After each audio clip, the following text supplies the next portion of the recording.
signer of the ordeal and the path, who chooses in this holocaust of the soul, death, fall, and sorrow as the spirit's goods, the dubious Godhead, which is torch of pain lit up the chasm of the unfinished world, and called her to fill with a vast cell the abyss.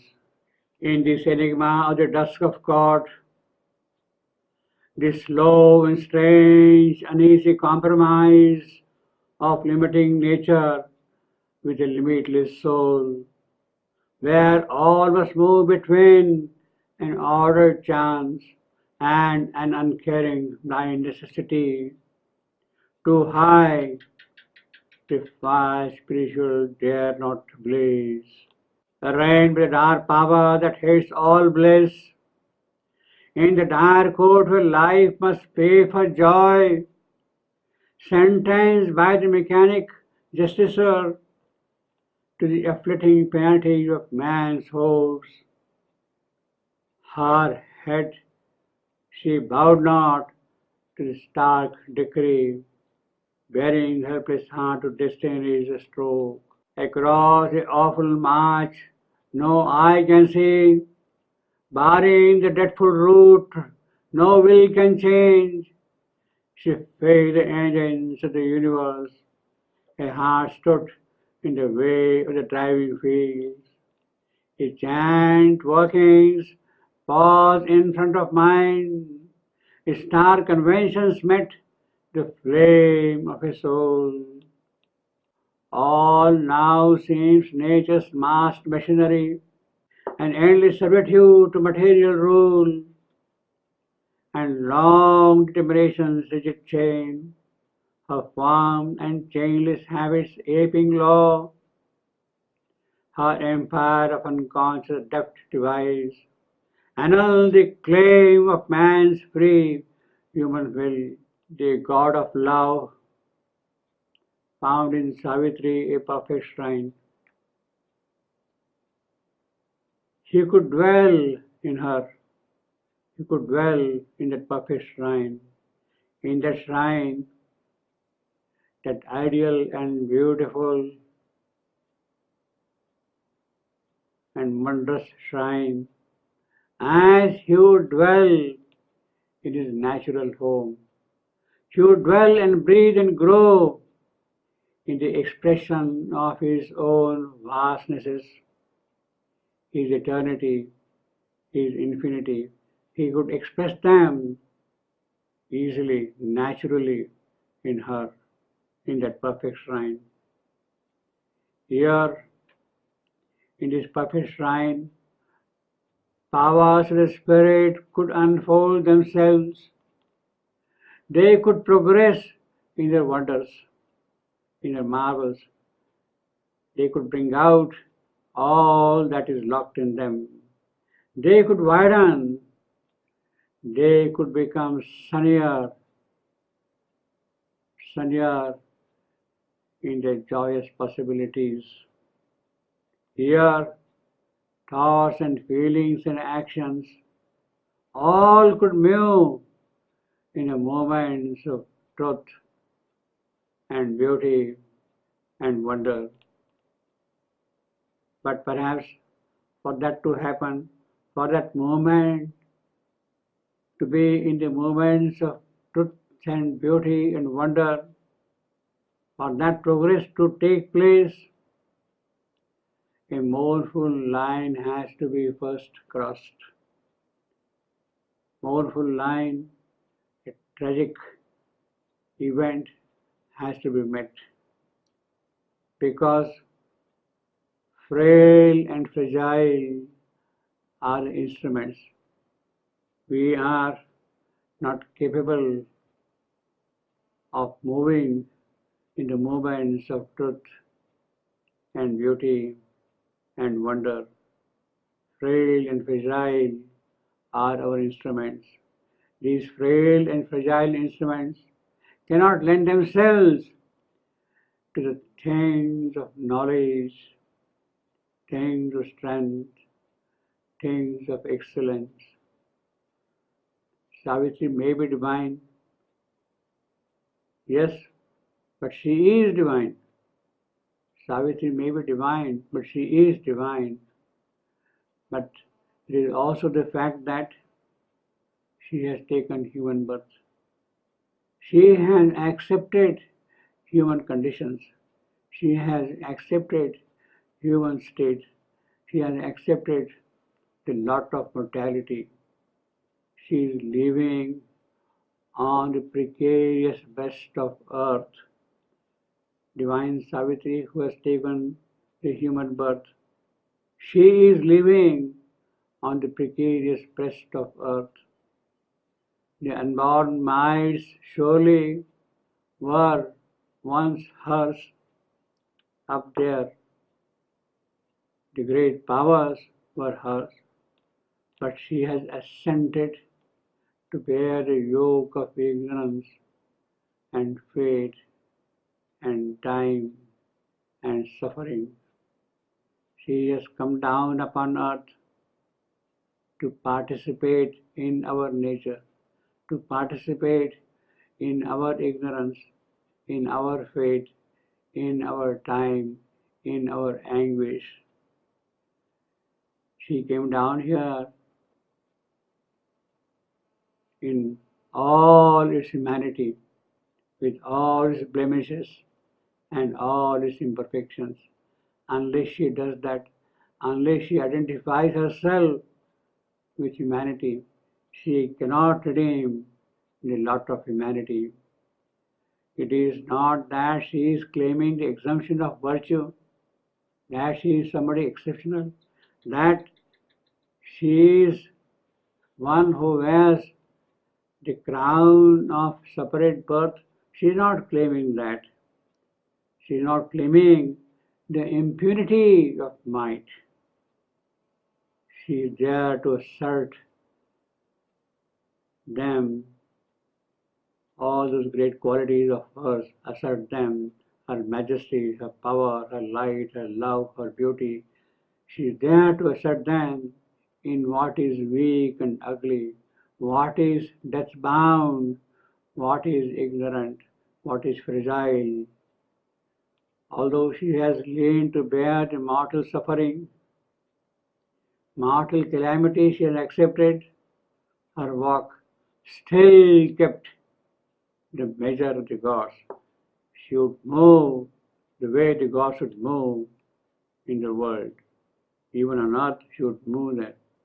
She still kept the measure of the gods in her walk, even while she has accepted the mortal state. Had Savitri remained in her supreme consciousness, where there is no anguish, had she remained in her supreme knowledge and consciousness, where there is no ignorance and insentience, she would not have had any contact with human beings. It is to have that contact she accepts the lot of the sorrowful world. Only she does not forget herself, what she is, who she is. She accepts the lot of human limitations, but she does not forget who she is. She has adapted this consciousness, but constantly she remains in relation with her own real supreme consciousness. Hers is not a suffering of ignorance, it is suffering in ignorance. It is not a suffering of ignorance, it is suffering in ignorance. It is suffering through identity, it is not a suffering out of ignorance, but it is an identity with the human creature, with the human lot, with the human state. That is Savitri's avatarhood. Savitri, the incarnate, it is that she accepts the human limitations. She is without limitations, but she accepts limitations. By taking the human body, the incarnate is obliged to take on human nature. He is obliged to take on human nature, though not in its totality, partially. What is necessary for her work to be done, to that extent, she is obliged to take human nature. Otherwise, she is always the divine, even in the mortal birth. Though human, for her there is always heaven's tranquil shield. Because she has taken the human birth, there is also the possibility of the calamitous events falling on her. Against those calamitous events, there is always the shield of heaven guarding her. That heaven's shield guides her in every condition, in every human situation, in every human state of anguish, suffering, misery, because for all time is open to heaven. There is something in her which is always open to heaven, and therefore the heaven shield is there always to protect her. Savitri comes with heaven's joy. But joy in a mortal heart cannot endure until the end. There is so much of darkness in terrestrial things. The darkness will not suffer long to glad a note. It will resist the note of gladness entering into the darkness. It is because of this human state, because of this naturalness of things in this creation here, on Savitri to closes the inescapable hand. The inescapable hand has to fall on Savitri also. She has to experience that. And what is that inescapable hand? That assigner of the ordeal, what is it doing? He is offering pain to Savitri. Pain not in the mind, pain not in the heart, but pain in the physical. It was the body's pain that had awoken her up, made her aware of the task for which she had come.